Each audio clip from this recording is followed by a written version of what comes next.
You're listening to the Jiu Jitsu Lou podcast, and I'm Lou Temlett. I'm guessing you're having a good day because either you've been on the mats, considering getting on the mats, or maybe you're wanting to keep active for as long as possible. I'm so happy you're here listening or watching this episode. Please don't tap out before the end. When you want to focus on a real sport, start training Jiu Jitsu. I'd like to welcome Neil Walker to my podcast. Hi Neil, how are you? I'm very well, thank you, Lou. How are you? Great, thank you. Thank you for joining me. Tell me about this real sport of jiu-jitsu from your perspective. Oh, it's a sport that you love or hate, and there's so many people that I've met that just love it. And I think the longer you train the sport, the just more intricate it becomes. It is something that I'm a purple belt, but I've been doing it nearly 6 years now and still feel nowhere near to mastering any of it. I love that. And I think anyone listening or watching would completely agree that the journey becomes more complex the more time you spend on the mats. Certainly if you have a mindset to unpick some of the concepts and moves and progress our own game. Neil, where did it all start for you? So I've been an avid martial arts fan since I was young, from watching the old Kung Fu subtitled films. And even my choice of music, I love things like the Wu-Tang Clan, where I was very martial art influenced. And so I actually got into training originally because I'd had a fall and my legs I found it difficult to walk. So I got into a sort of yoga-based Kung Fu sort of martial arts. And then anyway, it evolved, and then life took control. I went to uni, had children, and then wanted to get back into martial arts and back into things. Originally, it was a sort of traditional MMA, if you call it that. Yep. Before then, actually getting into Jiu-Jitsu, which partly came, or Brazilian Jiu-Jitsu particularly, and partly came for that is I'd had a few health scares, a heart attack when I was younger, and then a second heart attack, which meant that striking kind of came off the books. I wasn't really, I'm not supposed to get punched in the head. So what better way than learning grappling as a way to avoid getting punched in the head? Yeah. Okay, talk to me about those heart attacks at a young age. Obviously, none of us expect to experience a heart attack, but how was it for you? So my first, I was 28. I was playing football at the time, and literally, to describe it, I felt like my lungs were collapsing. I had shooting pains down my arms. Didn't have a clue what it would be. Yeah. And I was at the football pitch, and I wanted to drive home, and my keys were behind the net. I had to wait till the game had finished, and then next thing I know, an ambulance arrived, and I was very lucky and very surreal because I had quite a major heart attack. I had a stent put in, and I wasn't particularly unfit at the time. Yeah, but it doesn't necessarily make you, reevaluate some things in life anyway. Yeah, that must have been an incredible shock. And I guess your countermeasure to that was, okay, I need to drive myself home. I know where my keys are. But actually, I guess people around you realised what was happening. Yes, I was curled up hyperventilating, which, fun fact, hyperventilating, if you're going to have a heart attack, is actually really useful for you because it potentially gets your heart back in rhythm. Yeah. Wow. And so the ambulance arrived, you were taken off to hospital, going through the surgical procedure to have a stent put in. How did you kind of cope with that mentally, being so young? Do you know what? At the time, particularly, was a strange one because I was really content with my life situation. And so I actually felt that, right, if this was the time to go, I'm more than happy. Which, not that I wanted to pass away, I was just very content. I'd had children, I'd had my wife, I'd been fairly successful with work.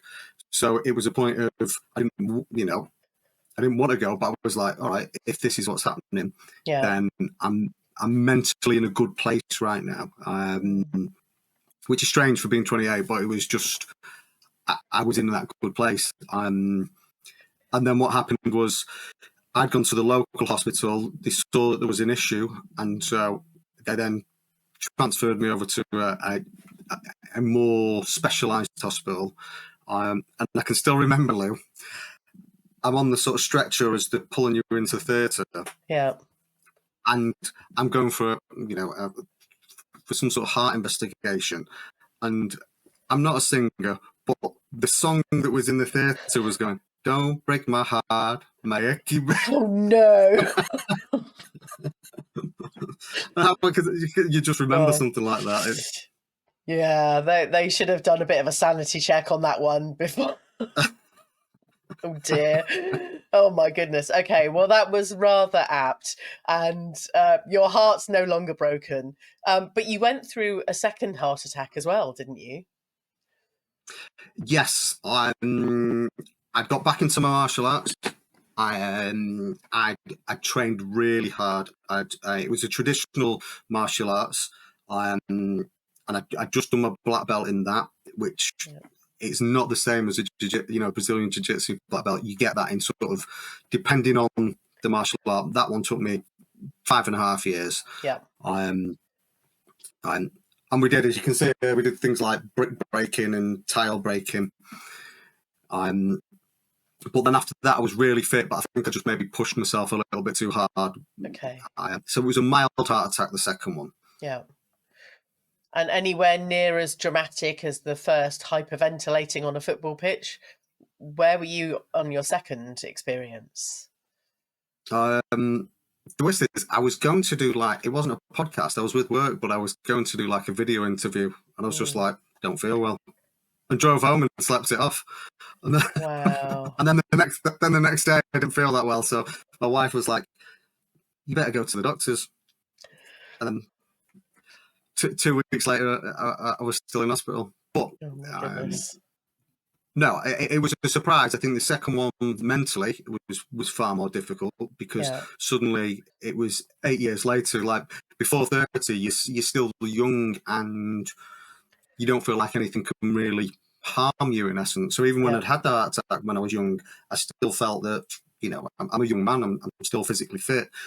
Suddenly when at 36, you have a brief point of going, what's my life expectancy here if I've had 2 heart attacks before I'm 40? Wow. And what advice would you give, not that you're giving out medical advice, but awareness about how you were feeling for anyone, just to understand what they might be experiencing, to kind of reach out for help? It's the pain in the centre of your chest, central pain here, and shooting pains down your arm. So some people go, I feel a bit funny, but they'll say, oh, my heart aches this side. You won't feel it on either side. You'll feel it dead central, like there is a weight, and it almost like your chest has collapsed. Wow. Don't be wrong. There's a few other types of heart attacks, but in general, that's the main sort of thing. And that obviously that can be caused by stress, anxiety. Mine was just medical, to be honest. I had a thin artery since birth, and I was in essence lucky because you see it on the football with the football. There's lots of young lads that are pushing the bodies, which does make it hard now for my training to a point because I'm 45 and I'm the older grappler, and it's already hard enough when you're grappling with the 18, 19-year-old prima donnas and trying to keep up, and I can't. I don't try to keep up. So I think that sounds like a case of choosing your battles. Neil, thank you so much for sharing that so openly. Talk me through the mental health challenges you had the second time, and I guess the balance with training martial arts at that point as well. Yeah, I think and I've always been a very positive positive mental attitude person. So there was an element of, as I mentioned previously, really, I've had a second heart attack. You suddenly start thinking, wow. And by this time, I've now got 4 children. Where I did have 2 children when I was 20, or 1 child when I was 28. I've now got 4 children. A lot more expectation or dependency on me. And suddenly you think, well, how long am I going to live? Am I going to get to 50, 60, 70? Yeah. And so that was the hard point from a mental point of view. And so again, you reevaluate things from what I'm eating, how much I'm training, what type of training I'm doing. Because I often, something that complements jiu-jitsu very much is just your strength and conditioning. And not that I'm not PT. I don't claim to know everything about strength and conditioning, but it's one thing you see with older people when they get into the 70s, 80s, or 60s, and they've been actively doing some sort of stretching or strength and conditioning, how beneficial that is to them. Yeah. And it doesn't have to be HIIT exercises, because I don't do that. I'm not supposed to take my heart rate above 140 at the moment. Yeah. Which, as you know, when you're rolling, it can often try and get above that. I've never monitored mine, but although I kind of get the feeling that the higher up the ranks, unless you're doing very highly competitive pro athlete things, it feels like it gets a lot slower and a lot more deadly in some ways. Is that how your jiu-jitsu is now progressing, to keep your heart rate lower?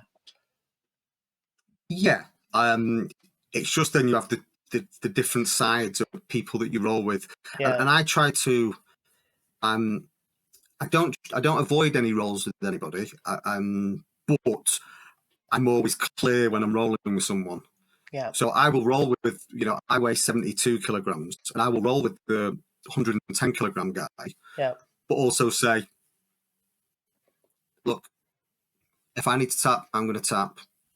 And what I find is it was like when I used to do striking. The harder you go, somebody goes harder, and it levels up like that. And I find it's the same when rolling.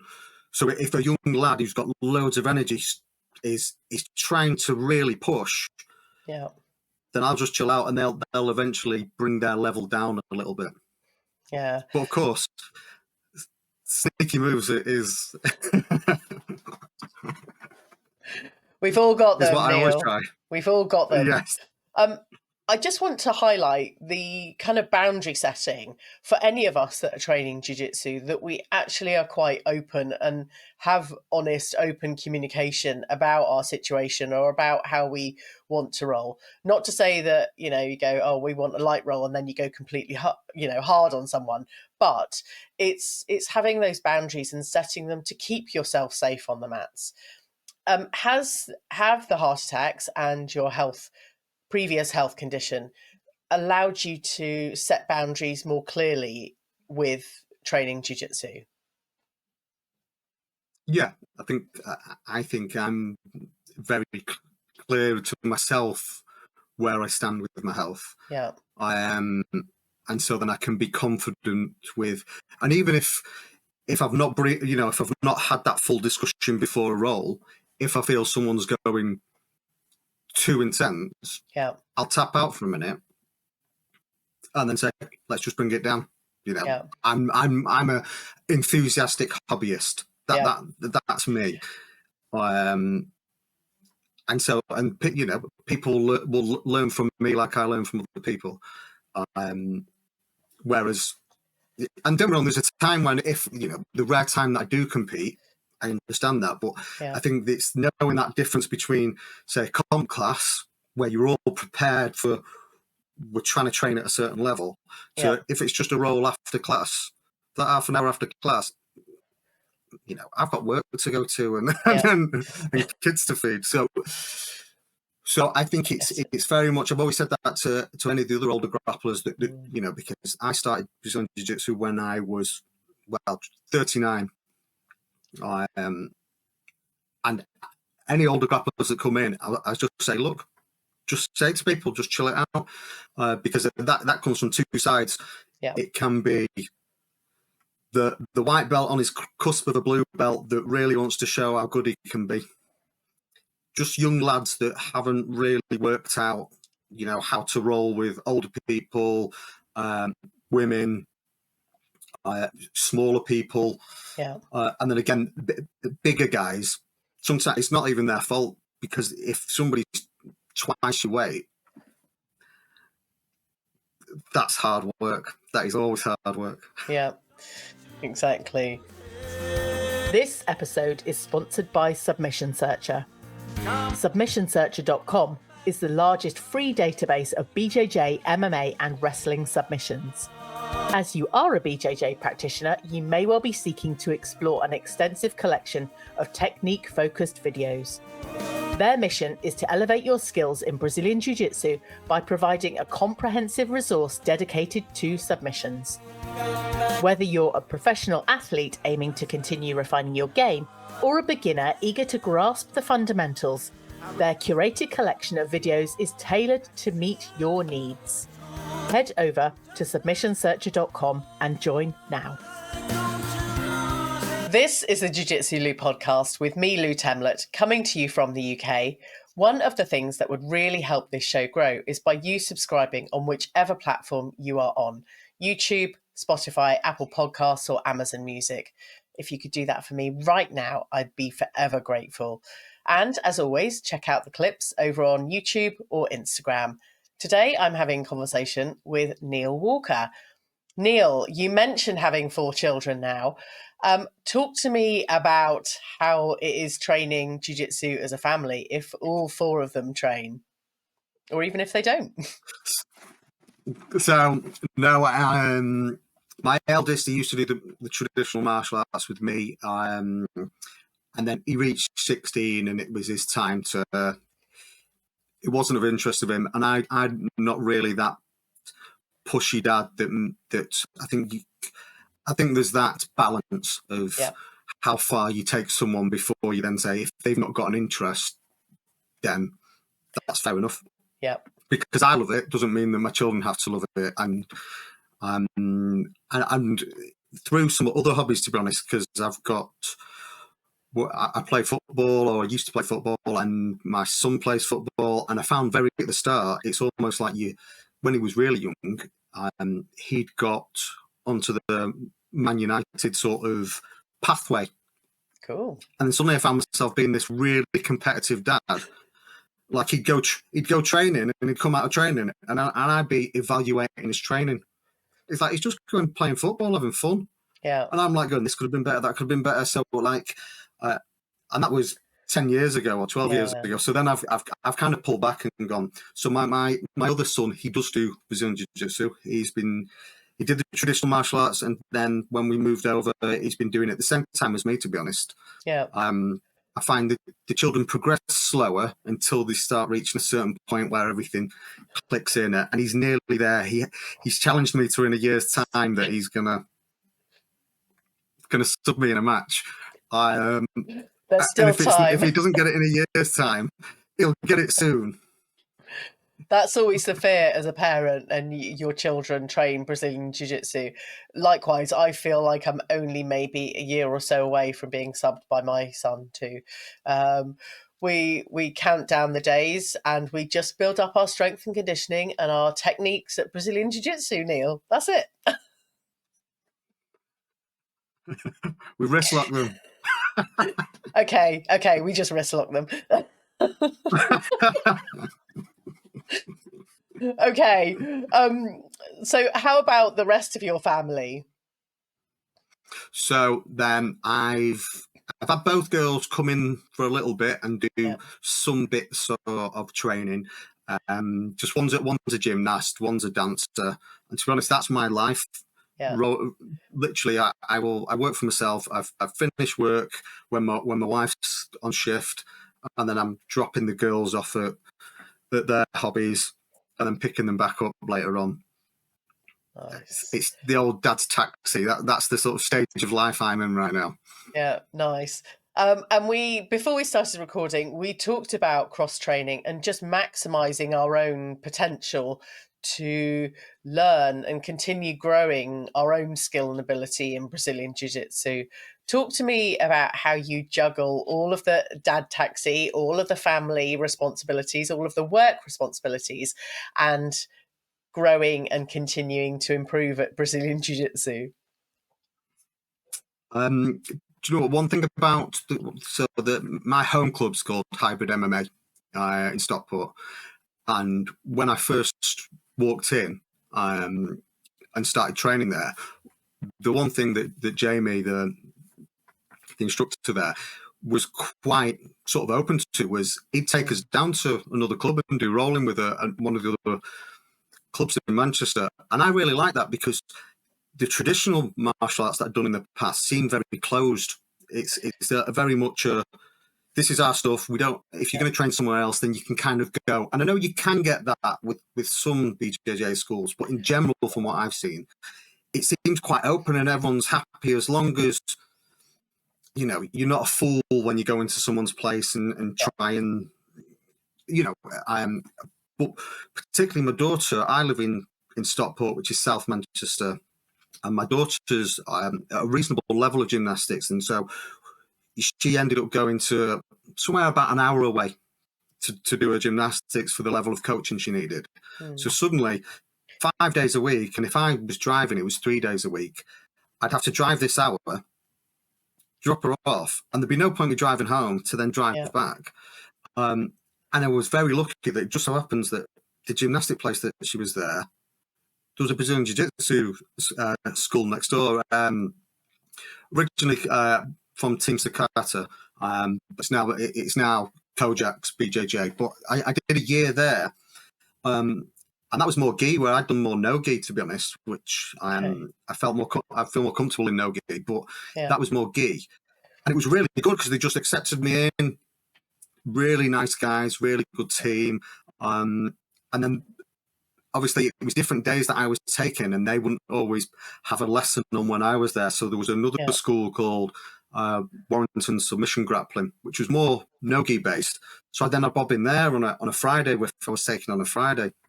And again, and it was Rob from Warrington Submission Grappling. He was really good because he's an active competitor, but he's only about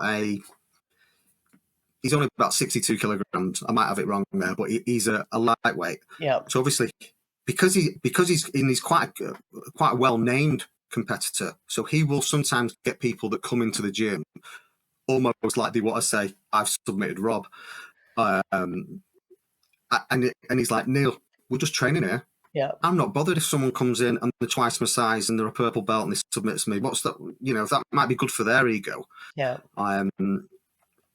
So what that did for me, Lou, was open this up. This whole I can train at my gym if I'm at home, or I can train in Warrington when I was in Warrington, or then my daughter then moved to Liverpool for a short while, and so I was training in some of the gyms in Liverpool, and then she's now moved back more locally. We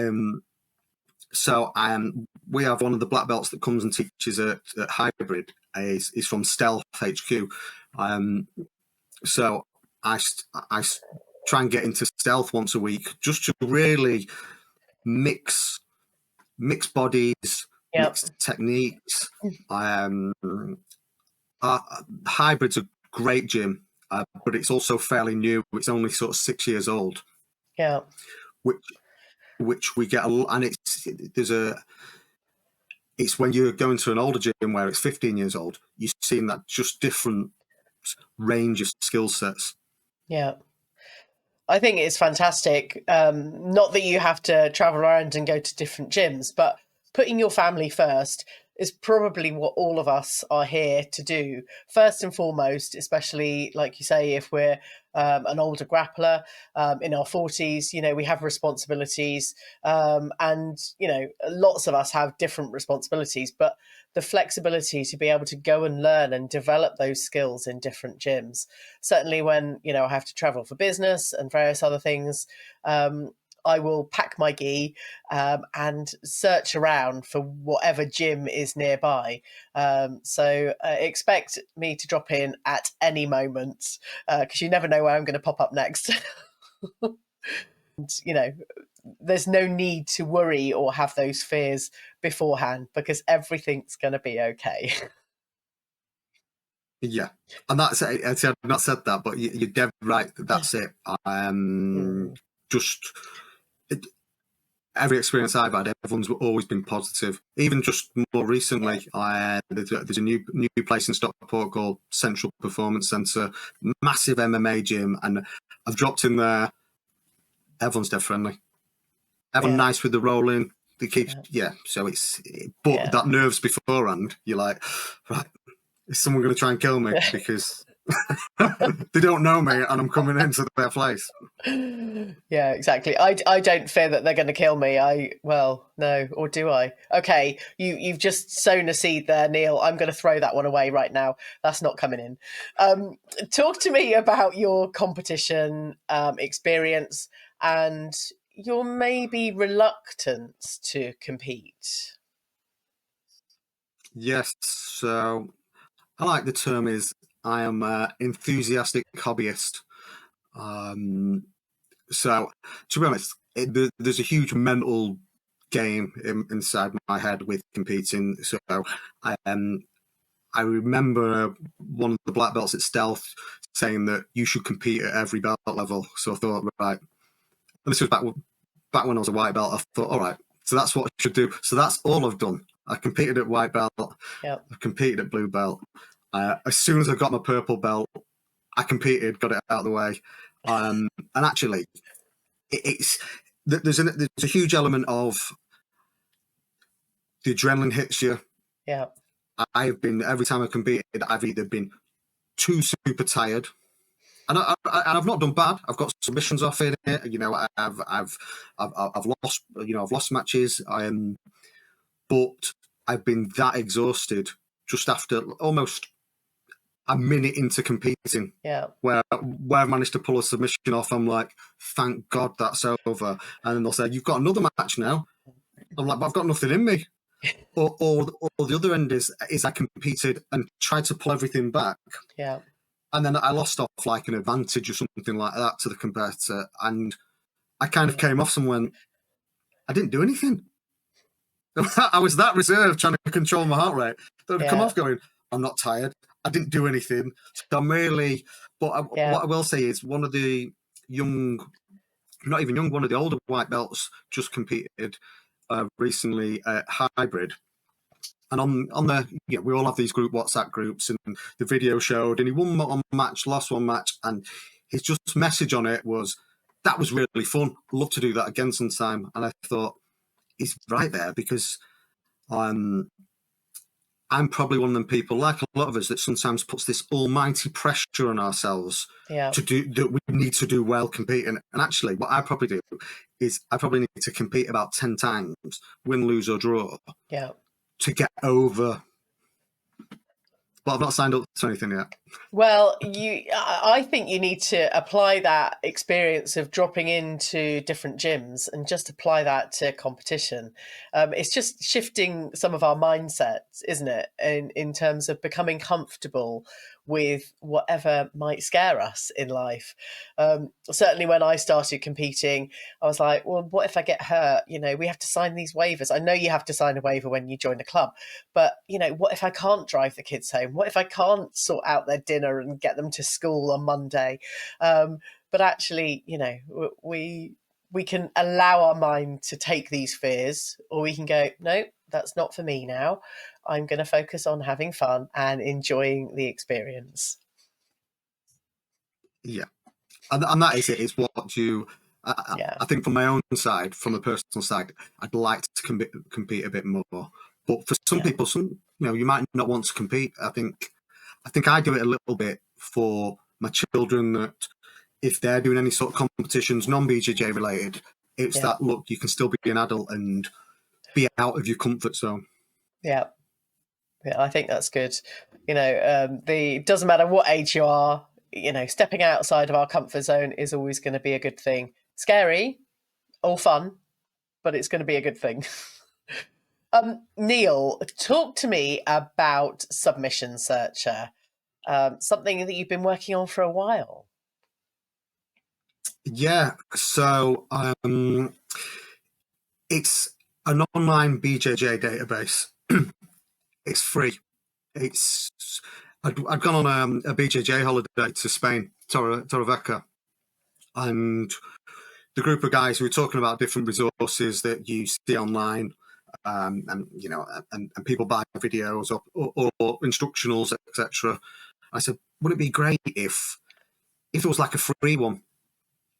Because lots of people use YouTube, and it has its merits. It does have its merits. I always say that the techniques that work best for me are definitely the ones that I have learned on the mat with an instructor that then I've been able to practice in the role afterwards. But it's not to say that we don't occasionally try something that we've seen on Instagram or something like this. Or particularly when I first started, because I'm only going off line briefly, because when I first started, I'd come in with a black belt. I didn't have any ego, but I'd come in with a black belt from another martial art. And actually it worked quite well with a lot of the white belts. But then as soon as I'd roll with the blue belt, it was like, wow, I'm getting destroyed. I don't know how to. So what I would do then is I'd go, right, what did he catch me with? Guillotine. Great. I'd go home and search YouTube for guillotine defenses. Yeah. Next, and then I'm defending the guillotine 90% of the time. Then it's like, so the purpose of Submission Searcher was, okay, can we make it so it's hard to search YouTube? There's so many different videos and things. So the purpose was, let's pull these videos in and categorize them into jiu-jitsu moves. Yeah. And actually, what's a defense move? What's a counter? So actually, someone can come to the website, they can either just manually search, or they can go down from a category basis and go, right, they're looking at chokes. And if they click into a guillotine, it will then show them the related videos of what leads on from that, or what's the counter to that. Yeah. And it can spiral, because you can go, what's the counter to the guillotine? Right, great, I can maybe do a Von Flu. Okay, what's the counter to the Von Flu? And you can spiral, but what I've adapted in probably the last 3 months is users can now get a free account and actually track their history of what videos they've been watching. Yeah. Which I think the difference between it just being like you can flick on, see a video and leave again, to actually go, right, where have I been watching? Have I been watching throws? And it's a really easy link to send to an instructor, or instructors can use it to, this is the video we did in, this is what technique we did in class. It was escapes from half guard. Here's a video for it. Nice. Without the ads that you get from YouTube. So it's really starting to get some momentum now. Good. That sounds exciting. Now, when I've spoken with other guests on the show, we talk about submissions, being able to attack them, to a really high level, and also to be able to defend that submission as well. So it becomes a complete package. So it sounds like Submission Searcher is ideal for us to be able to develop both the attack and defense of a submission. Yeah, I think it's only things that you can find from YouTube. And if you know what you're talking about, but then for a lot of people, particularly we have this big base of newcomers of white belts that you want to progress further. Nobody wants the white belts to, whether it's your club or whether you're in the classes. It's not nice when someone's like, oh, they're no longer coming, because you want them developing with you. Yeah. And I think it's great for them to kind of be able to understand more by going, right, what did they do in class today? It was this. Yeah. Here's a video so you can actually start seeing how that develops. And because, can you remember your first session of jiu-jitsu, Lou? Yes, I can. We had to pull guard, and then I hurt my back quite. It hurt for a while, and then I was too scared to pull guard for a while after that, which was probably a good thing because we then started working on takedown. So yes, I do very vividly, very much remember that first class. And it's just only because there was pain. Through that. I love that. Neil, how can people follow your journey or sign up to the Submission Searcher if they are not already? So the website submissionsearcher.com. Just visit that. You can see the videos for free anyway, but I think signing up gives you more information, and all I'm doing is expanding it, adding gamification so that you can get an idea of how far along the path you are. And again, I've said this to other people when they've asked about the project. It's not going to take away from time on the mats. Ultimately, you can't get a blue belt, never mind a black belt, from just watching videos. But what it can do is your instructor, not yours personally, but your instructor will teach things in a certain way of how they've learned it and so on. And that's why it's good to see how other people talk about that technique. Yeah. And it might be that your instructor knows that, but it's simply he's got what works for him. And I think that's one important thing where everyone's body shapes, flexibility is different. And so you often find that you might go to class and do a technique that you don't find really works for you. And that might not be because you don't know the technique properly.